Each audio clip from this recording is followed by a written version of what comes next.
Okay, so you, Kathy358 asks on the homework help subreddit a good question about complex number um, vectors, I guess.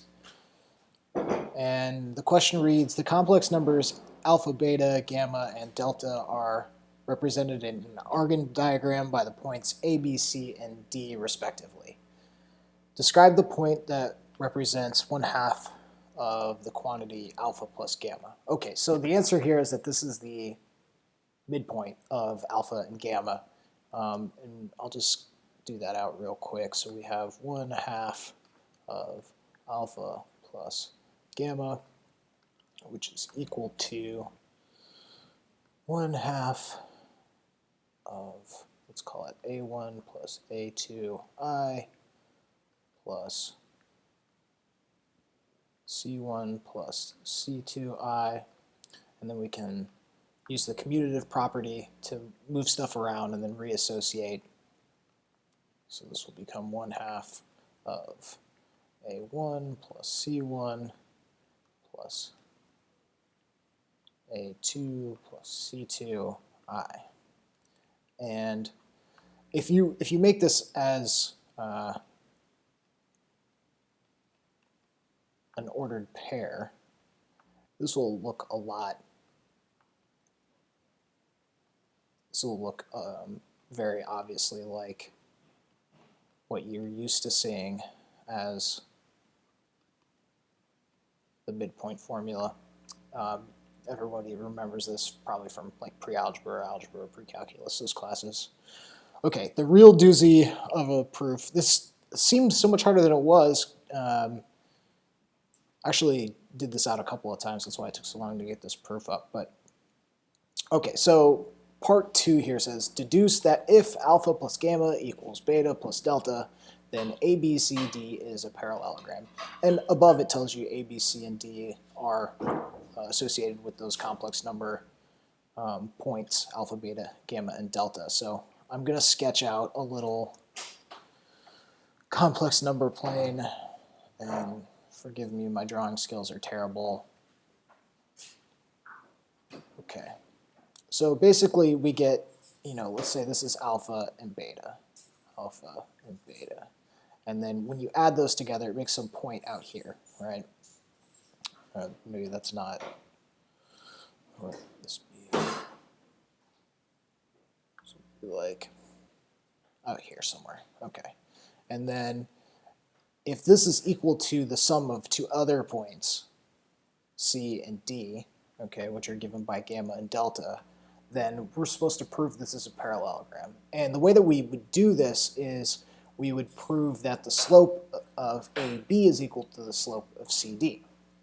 Okay, the only thing that you are given is this equality, alpha plus gamma equals beta plus delta. Okay, that's our only assumption for this.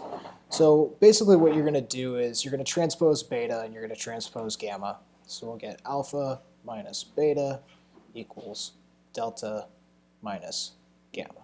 Okay. Now, at this point, you just show, let's say let alpha equal A1 plus A2I, and then beta equal B1 plus B2I, and gamma equal to C1 plus C2I. This is kind of like verbose, but I think it's good to say it. D1 plus D2I. Okay, so we let those things be equal. And then we just substitute that in for what we just did there. So it'll be A1 plus A2I, and it's a lot of writing,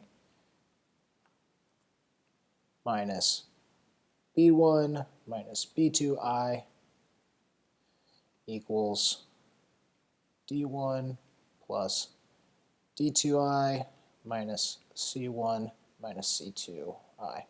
Now from here we're going to do the same thing. We're going to commute and reassociate everything. So we'll get A1, scratch that, minus B1 plus A2 minus B2I equals D1 minus C1 plus D2 minus C2I. Okay, and you can check the algebra on that. So we have two complex numbers and they are equal. And by the definition of equality for complex numbers, that means their real components are equal and their imaginary components are equal. So that means A1 minus B1 is equal to D1 minus C1 and A2 minus B2I equals D2 minus C2I. So this is by the definition of equality of complex numbers. And this is the bit that I was like, seems obvious, but I couldn't figure out what is the justification for that. And it's just, that is the definition of equality for complex numbers.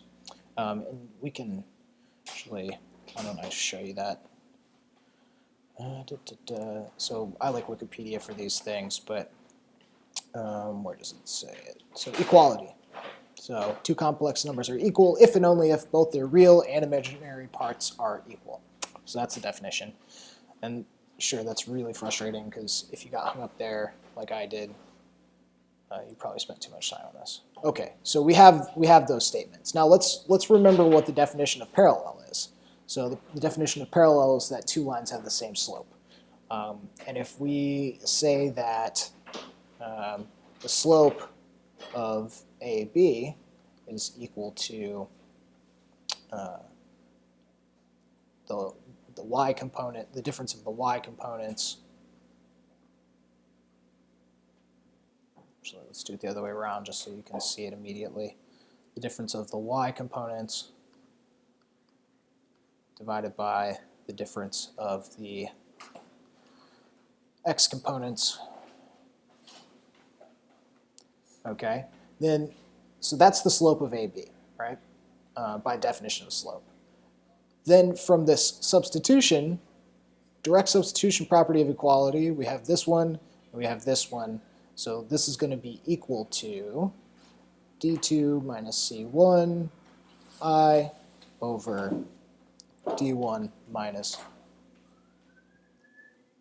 C1, okay?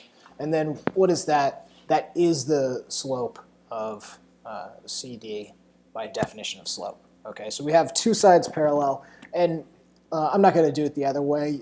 It's the exact same thing for the other two sides. You show them parallel the same way, so you would just, let's see, what pair is that? So we did AB and CD, so we need BC and AD, right? So you would just transpose delta and gamma and do the exact same thing. So really, really easy once you realize that all you need is a couple of definitions. And I'm sorry this took me so long to post. It should have been much faster.